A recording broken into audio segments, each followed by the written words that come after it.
журналистики. Один из недавних случаев – появление в эфире ток-шоу «Лицом к лицу» на канале Джазира российского политолога Натальи Нарочницкой. Одна из самых ярых участниц создания концепции русского мира, доверенное лицо Путина на выборах 2012 года, привыкшая комфортно себя чувствовать в срежиссированных эфирах федеральных телеканалов, на сей раз почувствовала себя в роли добычи. 67-летняя бывшая депутатка Госдумы согласилась на откровенный разговор с 36-летним британским журналистом Мехди Асаном. Такого позора Нарочницкая и вся кремлевская братья давно не испытывала. Вся программа длится 47 минут, но мы для вас выбрали ключевые ее моменты, демонстрирующие весьма интересные особенности мышления тех, для кого действия российской власти кажутся логическими и оправданными с точки зрения международного права. Существенная часть программы была посвящена действиям РФ на Ближнем Востоке, но мы остановимся на украинском вопросе. What about Ukraine? Of course we do care about Ukraine. My ancestors are from Ukraine. But there was a coup d'etat in Kiev. The constitution was dismissed.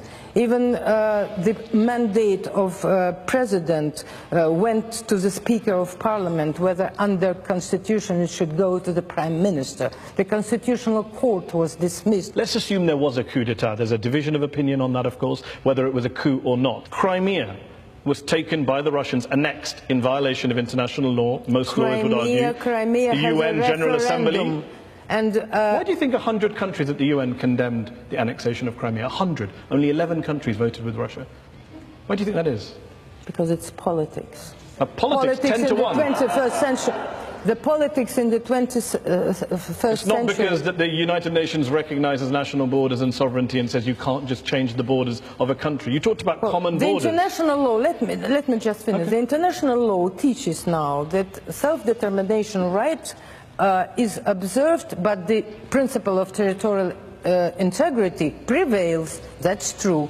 Only, but in a case when self-determination rights are combined with so-called, it's in the textbooks of international law, when the people maintain historical, linguistic, cultural and other types of so on that basis, Crimea can be independent? With the maternal state. So you support the idea that Crimea, on this, your reading of international law, Crimea had the right to leave Ukraine and be part of Russia on the basis of self-determination? I think so. Okay, so when will Russia be holding a referendum in Chechnya and in Dagestan for those places to go independent? Let them do it. You're in support of that? You're happy for Chechnya to leave the Russian Federation and become independent or join another country? They don't Seriously? want it.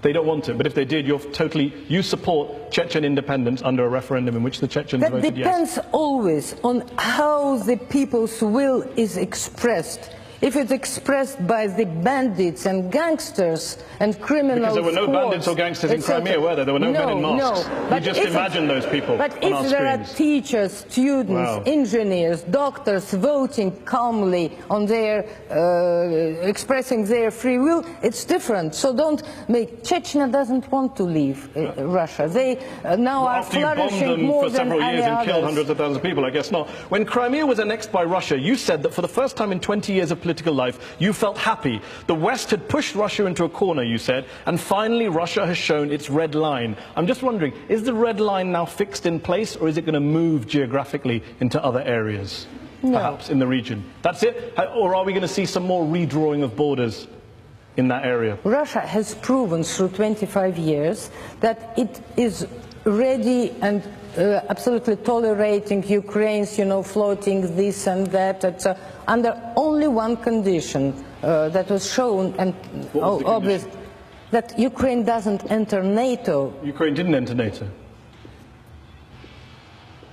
Even in September, before the Maidan started, Russia has no idea of what then happened, etc., and had no plans.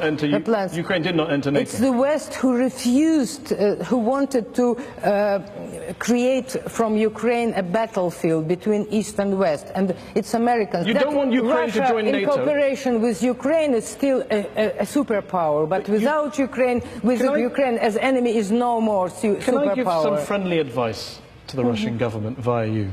If you don't want your neighbour to join a military alliance, best not to invade and occupy part of that country, because the first thing they want to do is join a military alliance. Very good. Why are you so on the side of NATO? I'm on the side of NATO? Yes, of course. Maybe you should watch the show I did with the former head of NATO, where I put all these arguments to. In eastern Ukraine, are there Russian forces in eastern Ukraine? Not Russian forces. Separate Russians, yes, but not Russian forces. So it's different legally at all. So when a Russian... do you mean there are, squads on parts of the army with tanks crossing? Exactly what I'm asking. No. Okay, so when a Russian Special Forces soldier, Dmitry Shlapnikov, tells the BBC that he and his fellow troops were in Ukraine, when captured soldier in Ukraine, Alexander Anatolovich, identifies himself as a Russian serviceman in the Russian armed forces, what were they doing there? Sightseeing? Taking a tour? It is denied. It is denied by? By officials. Do you agree with them? I quite agree, but I believe that there are some Russian soldiers, of course, and officers. I don't deny that. But legally, every country, when it's helping the situation according to the interest and according to the appeal, they do it legally correct. But it's not illegal for Russian soldiers to be in Ukraine, under any reading of international law. Was it legal for American specialists in all places where they have been? Was it legal for Americans to be in Iraq? No.